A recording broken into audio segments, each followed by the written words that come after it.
新婚那晚起，丈夫便把我当成洋娃娃来宠爱，日复一日，这成了我们最私密的仪式。他是精心呵护我的主人，我是他独一无二的娃娃。我闭着眼不说话也不动，穿着他精心挑选的蕾丝礼裙，安静地躺在床上，像一件精美的摆设。C'est l'être le plus extraordinaire que j'ai rencontré。他会亲手褪去我的裙衫鞋袜，动作带着近乎虔诚的仪式感，像是在拆一件名贵的礼物。直到我完全展露，他又会将我送入早已备好的浴缸，小心翼翼地擦拭着我的每一寸肌肤。在他掌心下，我感觉自己好像真的是一尊易碎的瓷娃娃，而非一个有血有肉的新婚妻子。70年代的巴黎，空气浸着面包的甜香与自由的味道。街角那家玩偶店的玻璃窗总是被擦得纤尘不染，窗内摆满了精致的瓷娃娃。那天，我鬼使神差地走到了玻璃窗前，然后便看见了克劳德。他的目光落在我身上，像夏天正午最烈的太阳，烤得我脸颊发烫。后来他一次次制造偶遇，更将我带到郊外那座城堡般的别墅。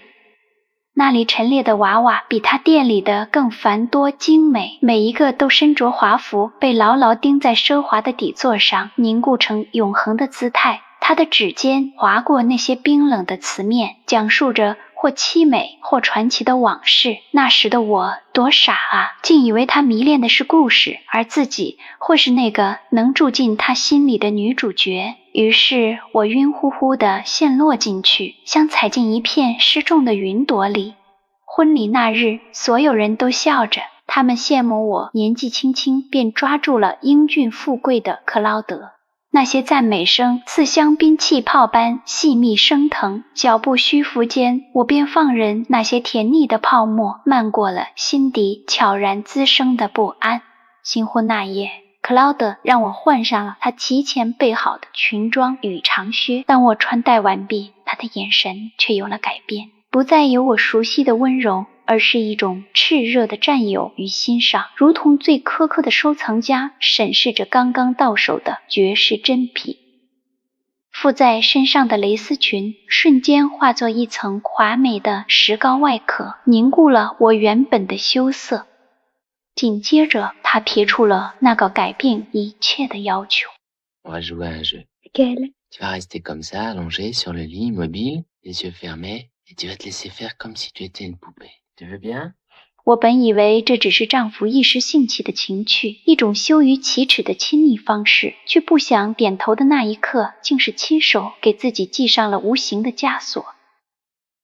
Installe-toi bien. 婚后第7天，克劳德带我搬进郊外的白色别墅，他为我准备的专属房间布置得宛如公主殿堂，每个角落都是精心编织的幻梦，连空气里也仿佛飘着甜香。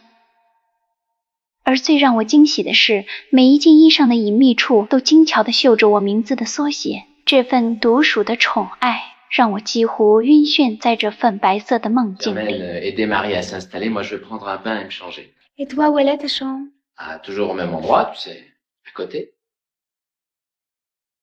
后来，克劳德的宠爱变本加厉，连走路都不让我的脚沾地。最初的那丝不安，在他甜腻入骨的蜜语与坚实臂弯的包裹下，很快便消融殆尽。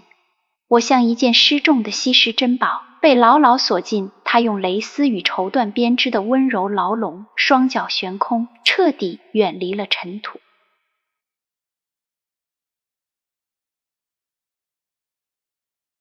日子凝固成循环的仪式，每个清晨，女仆都会将克劳德事先挑选好的衣裳递来，从内衣、衬裙到外套、鞋履，甚至搭配的珠宝。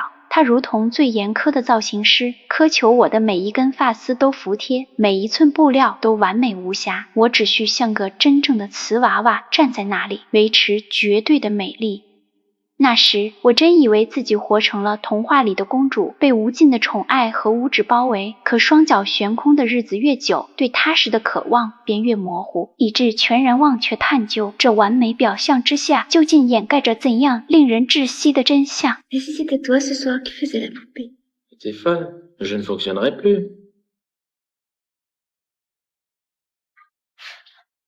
直到那次他出差2周归来，疲惫的连娃娃游戏都顾不上，倒在我的床上便沉沉睡去，凝视着这张曾让我沦陷的脸，唇瓣鬼使神差地贴上他的嘴角，温热的触感炸开蛰伏数月的可念，久违的心悸裹着不安翻涌上来。结婚至今的每一晚，他要么在隔壁独眠，要么沉浸在他的娃娃游戏里，我们从未有过真正的肌肤之亲。困惑与不甘啃噬着我，我知道必须做点什么来打破这层冰冷的完美。于是我换上最精致的睡裙，悄然躺在他身侧，可谁知才刚有动作，克劳德就猛然惊醒，而他的第一反应竟是立刻回自己的房间。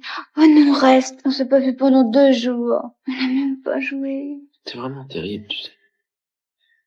门关上的声音在死寂的夜里格外刺耳，像一把小锤敲打在我渐渐清醒过来的心上。起初的懵懂和新奇像潮水般退去，露出底下坚硬而荒凉的礁石。我越来越厌倦扮演着死气沉沉的娃娃，于是我笨拙地尝试着诱惑，可他每次总能精准地捕捉到我那点可怜的小动作，随之而来的从不是柔情暖意，而是他眼中骤然凝结的足以冻裂灵魂的严厉训斥。Tu veux pas changer de chaîne?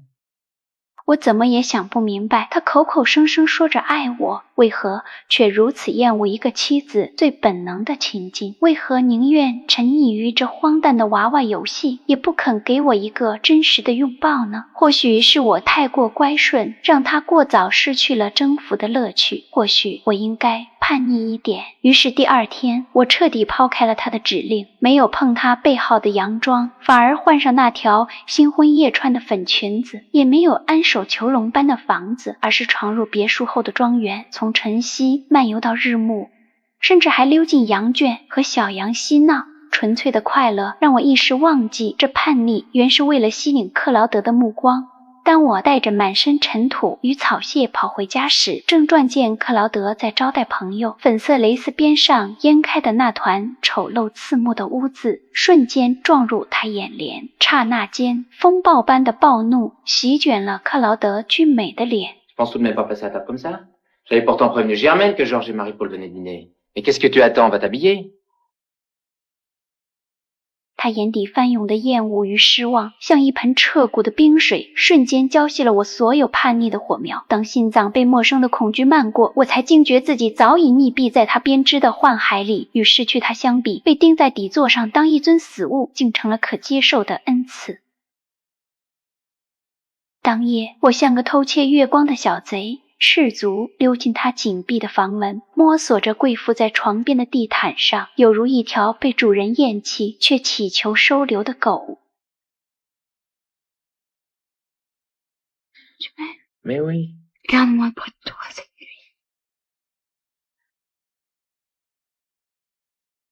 我的眼泪和哀求并未再引起克劳德的厌恶或失望，他再次用那份沉静的温柔将我裹挟，声音低缓如催眠的夜曲，一切似乎仍是旧日模样，可我却知道有什么东西已经无声碎裂。果然，第2日的晨光初透，他便离开了家，说是出差，却没说归期。霎时间，我清晰地看见那庞大无形的孤独骤然有了棱角分明的形状，它冰冷、坚硬、透明，如同一个玻璃囚笼，无声地矗立在阳光灿烂的虚空里，而我是其中唯一且静止的展品。后来又听女仆说，克劳德在出差所住的酒店里意外发现了更合心意的娃娃。Maintenant, on va jouer à un jeu. Tu veux bien? Ok. Alors, tu vas rester comme ça, immobile, les yeux fermés sur le lit. Tu vas te laisser faire comme si tu étais une poupée. Tu veux bien? Oui. Oui, mais ne parle pas. Autrement, le jeu ne fonctionnerait plus. Hein? 巨大的荒谬感席卷了我，原来我从来就不是他生命中的人，甚至连一个特殊的娃娃都算不上。